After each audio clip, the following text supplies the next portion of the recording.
I never thought a single sentence could cut through a lifetime, but that night at our family dinner, it did. My sister leaned back in her chair, smirking, and told me I didn't deserve our family name. My mom agreed. My dad wouldn't even meet my eyes. And for a moment, I felt the room tilt, like I was disappearing right in front of them. Then my grandpa rose slow, steady, and said something that shattered her smile in an instant. Most people think the story ends there with his words, but the real truth, the part no one saw, came after. My name is Eliana, and for most of my life I've learned to shrink myself just enough to keep the peace. It wasn't something anyone told me to do, it was something I picked up from the way my family's attention always tilted toward my sister, like a plant bending toward the closest light. She was the star, the favorite, the one who represented the family well. I was the quiet one, the steady one. The one who blended into the background while everyone else sparkled. At work, I'm a project coordinator, the kind of job where being organized and calm actually means something. People there appreciate me. They ask for my input. They trust me to make decisions. But in my parents' house, those same qualities somehow make me forgettable. I've stopped counting how many times my mom told me, "You're too sensitive," right after praising my sister for speaking her mind. Or how often my dad brushed off my small achievements, graduating early, getting promoted like they were polite footnotes to my sister's louder, flashier milestones. Still, I kept trying. Not to impress them, but because something inside me still hoped they'd see me the way Grandpa does. He's always been different. He talks to me like I matter. He listens without interrupting. When I was little, he'd say things like, "A family name doesn't make you worthy. Your character does." I didn't fully understand it then. Now I think he was trying to prepare me for something I'd eventually have to face. The dinner we were invited to was supposed to be a holiday gathering, nothing dramatic. My mom messaged in the family group chat with a list of dishes and a cheerful, "Everyone be on time," but the tone felt too rehearsed, too formal. My sister replied with a string of bragging updates about some award she'd gotten at work, something I knew would dominate the night. My dad sent his usual thumbs-up reaction. I stared at the screen for a while before replying that I'd be there. All week, little things started stacking up. My sister dropping hints about future responsibilities in the family, my mom making comments about how some people weren't pulling their weight, cousins texting me asking if I'd heard the news about Grandpa wanting to name someone in charge of part of the family legacy. No one said it directly, but I could hear the assumption behind every sentence they thought it would be her. I tried to brush it off. I told myself it didn't matter, that I wouldn't let old patterns ruin another holiday. But on the drive to my parents' house, the sky looked heavy, like it knew something I didn't. I parked outside, sat for a moment with my hands on the wheel, and told myself, just get through dinner. I had no idea that by the end of the night, everything would break open. By the time the dinner day arrived, the tension had already been simmering for a week, quiet needling moments that stacked themselves into something heavier than I wanted to admit. It started with a message from my sister, a casual, "Can you bring something simple?" We don't want the table to look uneven. She meant food, but the subtext wasn't subtle. I read it twice, then set my phone down without replying for a long minute. Eventually, I typed back a polite acknowledgement, even though the words stung more than they should have. At work, my coworkers kept asking if I was excited for the holidays. I said yes, because it was easier than explaining that holidays in my family often meant navigating invisible tripwires. They complimented the small successes I'd had recently, a project I'd managed well, a supervisor's praise, and for a moment I felt grounded. But as soon as I stepped into my apartment, the confidence faded. It was as if the closer I got to that dinner, the smaller I felt. My sister didn't help. She called 2 days before, her voice bright and sharp, the way it gets when she's already shaping a narrative. She told me Mom wanted the table set a certain way, that Dad didn't want anyone bringing up stressful topics, and that Grandpa had been asking interesting questions about responsibility, leadership, and family values. She said it all so breezily that I almost missed the edge in her tone, an edge that sounded like she'd already decided she was the answer to whatever Grandpa was looking for. "You know, he values tradition," she added casually. "Some people fit that better than others." She didn't have to say my name. I hung up feeling strangely hollow. Something was shifting, and everyone except me seemed to know what direction it was moving. The morning of the dinner, Mom sent a reminder about arrival time and dress code, something she'd never done before. Dad replied with a brief acknowledgement. My sister sent a selfie from the salon with a caption about looking the part tonight. I didn't reply. I just got dressed quietly, choosing a soft sweater and simple earrings clothes that felt like myself rather than a performance.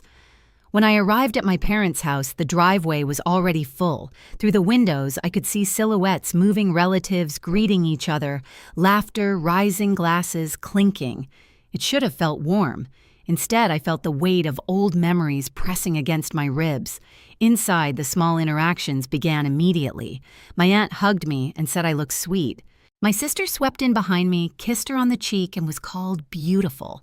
My mom fussed over the food my sister brought, then turned to mine with a polite but thin smile.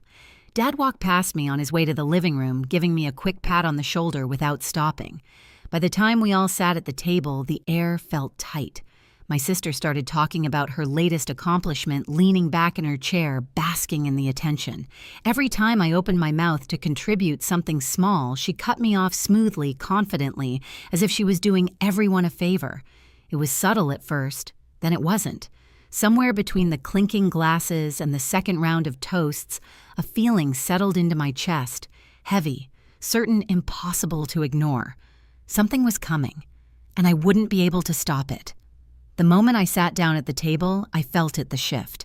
Conversations dimmed, glances sharpened, and the kind of brittle politeness that only appears when people are waiting for something to happen settled over the room. Candlelight flickered against the holiday decorations, throwing soft shadows across the faces around me.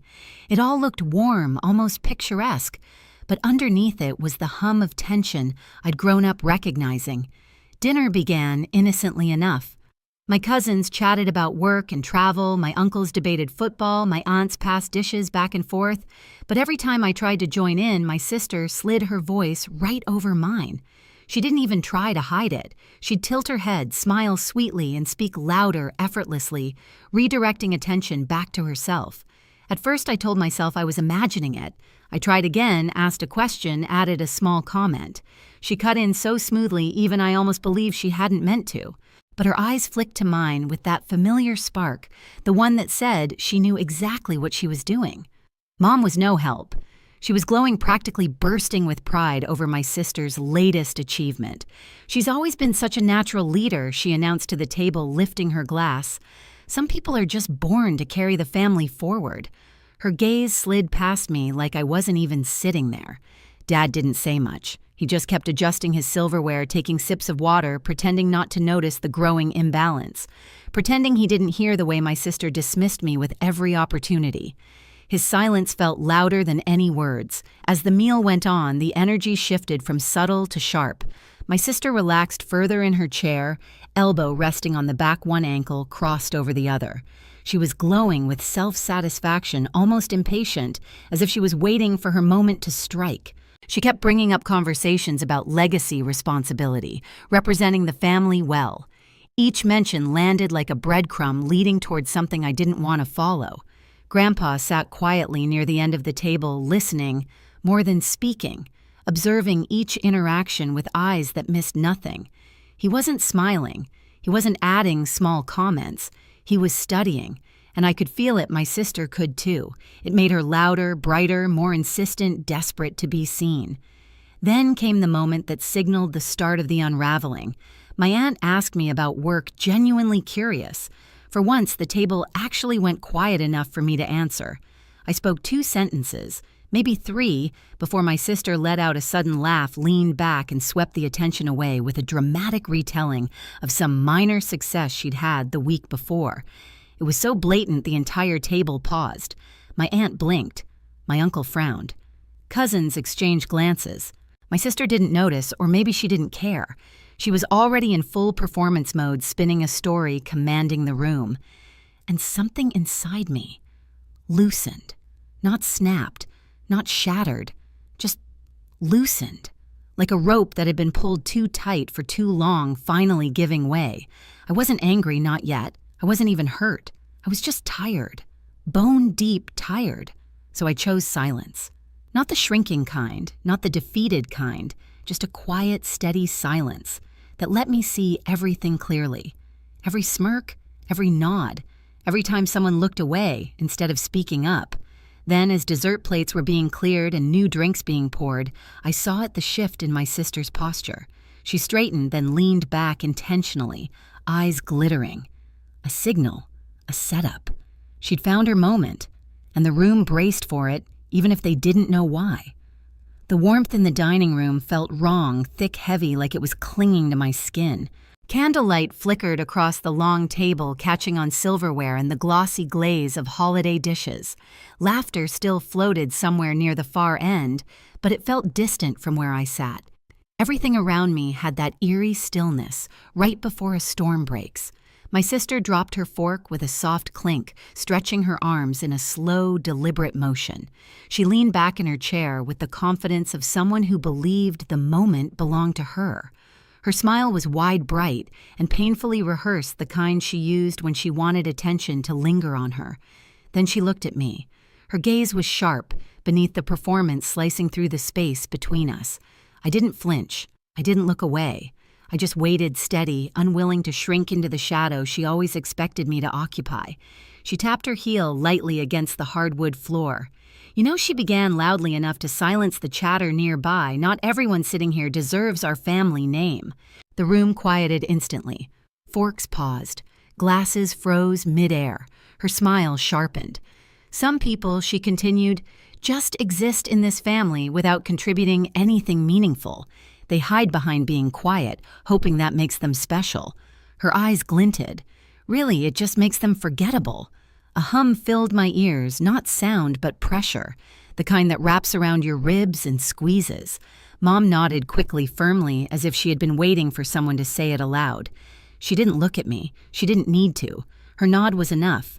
Dad didn't say a word. Instead, he stared hard at the tablecloth thumbs rubbing the folded edge of his napkin. That tiny movement hit me harder than the words. Silence wasn't neutral. It was abandonment. My sister kept smiling, glowing even. I'm just telling the truth, Ellie. The nickname landed like a slap. You're not worthy of our name. It should have shattered me. But instead, something inside me strangely quieted. My breath didn't hitch. My eyes didn't burn. I just stilled. Like the blow had struck somewhere already numb from years of smaller ones. Relatives shifted uncomfortably. One aunt whispered to another. A cousin looked at me with something like apology, but none of them said anything. And then everything shifted, subtle but unmistakable. All attention pulled toward the opposite end of the table. Grandpa. He hadn't spoken all night, had barely moved, barely reacted. He sat with a calm so deep it was almost unsettling. For a moment I thought maybe he'd let it go. Maybe he'd decided to stay quiet to avoid disrupting the holiday. But then he lifted his glass, just a few inches, just enough for everyone to notice. He looked into the liquid for a long second, then set the glass down with a slow, deliberate tap. The sound echoed. He placed his hands on the table and stood up, not quickly, not dramatically, but with a steady weight that pulled the room's silence taut. My sister's smile brightened. She straightened in her seat, clearly expecting praise or agreement. She'd always believed Grandpa admired her boldness. He looked at me first. His eyes softened just barely, but the softness was enough to crack something tight in my chest. Then he turned to her. "You think she isn't worthy of our name?" he asked. My sister blinked, caught off guard, but recovering fast. "I'm just being honest. We all know she hasn't exactly—" He raised one hand, barely a gesture, but it silenced her instantly. The next words came quiet, but they landed with the force of a hammer. "Then neither do you." Her smile fell so fast it was almost visible, like watching a mask crack and drop to the floor. Her lips parted. Her eyes widened and all the color drained from her face. Gasps rippled around the table. Mom's hand flew to her chest. Dad closed his eyes, shoulders stiffening. Grandpa didn't sit down. He kept his gaze fixed on my sister, unflinching. For months, he said, I've been watching, listening, trying to understand who should guide this family's legacy when I'm gone. A heavy silence followed. Everyone knew what legacy implied, but no one dared interrupt. He continued, voice steady, calm, devastating. And tonight you showed me everything I needed to know. My sister shook her head, barely audible. "You don't understand. I understand perfectly," he said. "You've mistaken arrogance for strength, entitlement for leadership, cruelty for confidence." Her breath caught. She blinked rapidly as if fighting tears she refused to let fall. Mom finally found her voice. "Dad, she didn't mean—" He cut her off with a gentle firmness. "But she did, and you nodded." And he gestured toward Dad, looked away. Dad wilted into his chair. Grandpa turned back to me. "Eliana," he said, "you have carried yourself with grace in a family that has not always shown you the same. You listen. You steady yourself. You stand on character. That is what makes someone worthy of a name, not volume, not vanity." My throat tightened, but not with pain, with something else, something like being seen for the first time. My sister whispered, "This isn't fair." But the words hovered weakly, lacking the conviction they once carried. Grandpa looked at her one last time. "Fairness," he said softly, "is finally catching up." He sat down, and the room, already silent, fell into a deeper stillness, one that felt like the end of a storm no one had realized they'd been trapped in. Across the table, my sister's eyes shimmered with the dawning understanding that something had shifted permanently, irrevocably. Her whole body seemed smaller now, curled inward, no longer basking in the power she thought she owned. And for the first time in my life, I didn't feel invisible at that table. I felt undeniable. When the dinner finally ended, people moved quietly as if afraid any sudden sound might shatter what was left of the night. My sister slipped away down the hallway, shoulder trembling, no trace of the confidence she'd worn all evening. My mom followed her, whispering frantically. My dad lingered by the sink, pretending to rinse a plate he'd already washed. Grandpa touched my arm gently. "Come with me," he said. We stepped outside into the cool night air. The backyard was dim, lit only by a strand of old holiday lights my dad never bothered to take down. For a moment, neither of us spoke. The silence was softer than the one inside, less painful, more grounding. I meant every word he said, finally. "I've watched you carry yourself with dignity your whole life, even when they didn't see it, especially then." I swallowed hard. "I always wondered if you noticed." "I noticed," he said, "and tonight only confirmed what I already knew. You're the one I trust with what comes next. The legacy, the decisions, the responsibility. You've earned all of it." It wasn't the inheritance itself that hit me. It was the recognition, the one thing I'd quietly hoped for since childhood. Through the window, I saw my sister's silhouette, her head bowed, her smile gone. I knew I'd remember that moment forever. "Ready to go inside?" Grandpa asked. For the first time that night, I nodded without hesitation. I drove home that night with the kind of quiet I'd never felt before, not empty, not sad, just settled. For years, I thought I had to earn a place in my own family by being small, careful, agreeable. But standing there, hearing Grandpa say those words, I finally understood something simple and freeing. Worthiness isn't granted by a last name. It's revealed by how you live. I don't know what will happen between us moving forward. Families don't break and mend in a single evening. But I do know this. I walked out of that house carrying my name differently. If you've ever felt unseen in your own family, tell me your story in the comments. And subscribe if you want more stories like this.